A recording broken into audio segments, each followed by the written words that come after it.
కాకినాడ పోర్టుకు వచ్చిన పశ్చిమాఫ్రికా నౌక స్టెల్లా ఎల్ పనామాను సీజ్ చేసే విషయంలో అధికారులకు పలు చిక్కుముడులు ఎదురవుతున్నాయి.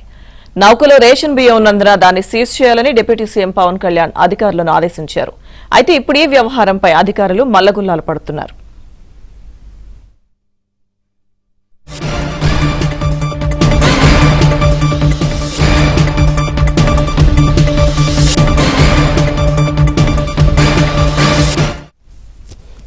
ఒక దేశం నుంచి మరో దేశానికి కార్గో కోసం వచ్చిన నౌకను నిబంధనల ప్రకారం సీజ్ చేసే అధికారం ఒక్క కస్టమ్స్ డిపార్ట్మెంట్ కు మాత్రమే ఉంటుంది.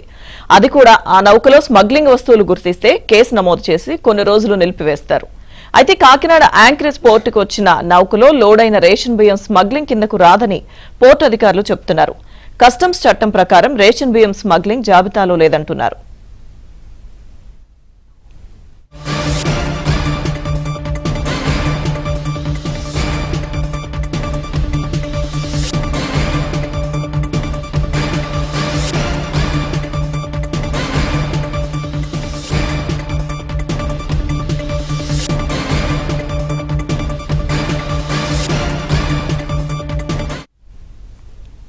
సముద్ర జలాల్లో ఏదైనా నౌకను సీజ్ చేయాలంటే ఈ కేసును అడ్మిరాల్టీ న్యాయస్థానంలో పిటిషన్ వేయాల్సి ఉంటుంది.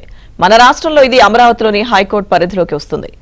అడ్మిరాల్టీ న్యాయస్థానం నౌకలు వాటి బిల్లుల చెల్లింపులో వివాదాల కేసులను మాత్రమే పర్యవేక్షిస్తుంది. కానీ రేషన్ బియ్యం ఎగుమతి చేస్తుందనే ఫిర్యాదును స్వీకరిస్తుందా లేదా, ఏ కారణాలు చెబితే కేసు ముందుకు వెళ్తుందనేది అధికారులకు కూడా అంతుపట్టడం లేదు.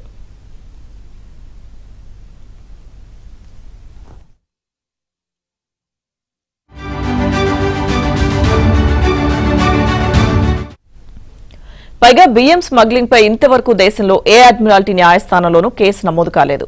అయితే బియ్యం వ్యవహారం రాష్ట్ర పౌర సరఫరాల శాఖ పరిధిలోది కాబట్టి ఆ శాఖ మాత్రమే నౌకను సీజ్ చేసేందుకు అడ్మిరాల్టీ కోర్టులో కేసు వేయాల్సి ఉంటుంది. దీనికంటే ముందు నౌకను సీజ్ చేయాలంటూ కస్టమ్స్ పోర్టు అధికారులకు నోటీసులు ఇవ్వాల్సి ఉంటుంది. బియ్యం కేసు స్మగ్లింగ్ లోకి రాదు కాబట్టి దీన్ని కస్టమ్స్ తిరస్కరించవచ్చని చెబుతున్నారు.